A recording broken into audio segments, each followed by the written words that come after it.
Bonjour.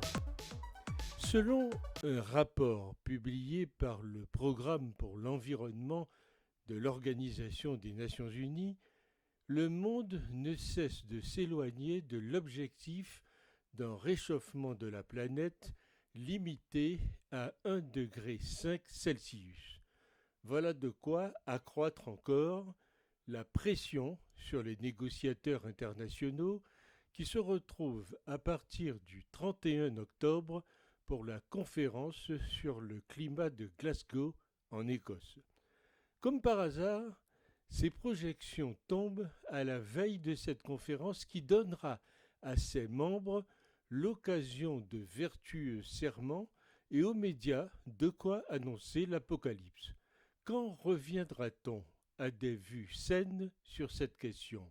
Oui, nous entrons dans une phase de réchauffement, comme il y en a eu tant toujours brutal au moment où le cycle s'inverse. Mais nous sommes toujours dans une période froide, bien loin de ce qu'ont pu connaître nos ancêtres au temps de l'Empire romain, où les glaciers des Alpes avaient partout fondu. C'est en tout cas ce que je lis.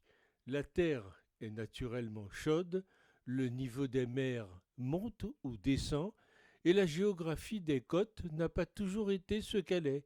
Certainement des territoires seront menacés de submersion, mais les conséquences seront limitées, sauf probablement au Bangladesh qui revient dans tous les écrits. Pour le reste, la nature vit sa vie propre.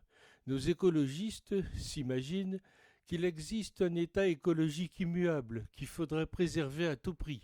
C'est ne rien savoir de l'histoire du climat. Cette nouvelle grande peur du réchauffement ou de l'apocalypse écologique témoigne seulement de l'épuisement des religions.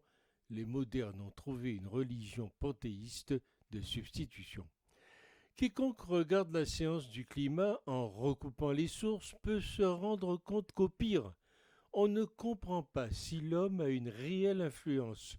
Au mieux, que le phénomène observé est bénin, mais la population continue de faire confiance aux prophètes d'Apocalypse, comme elle le faisait si bien avant les Lumières.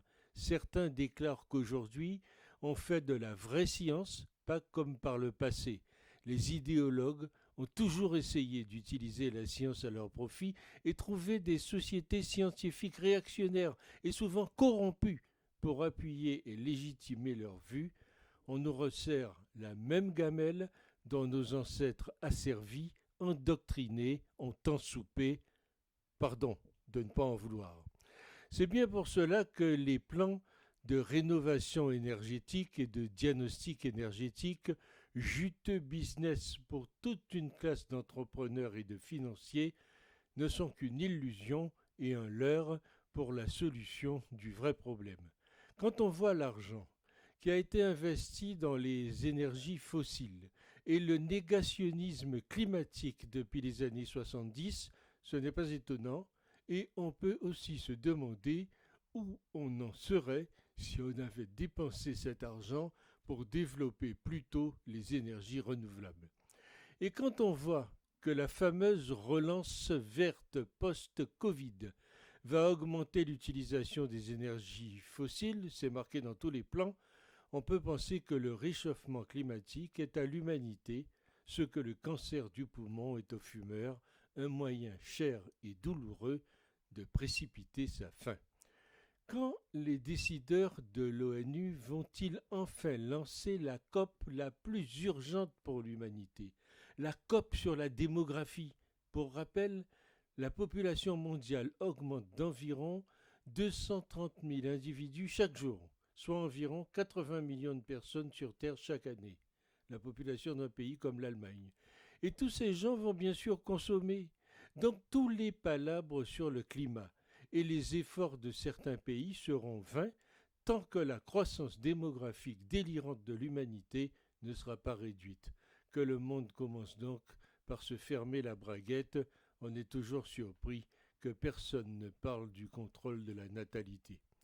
On fait des lois pour que des personnes aient des enfants à tout prix, alors même que beaucoup sont dépassés par l'éducation de leurs enfants ou n'ont pas le temps ni l'envie d'interagir avec eux. Alors, dans ces conditions, la hausse des températures passe au dernier rang des préoccupations. C'est le monde autruche, égoïste, qui pense comme si la nature n'était pas un problème en soi. Comme on fait son lit, on se couche.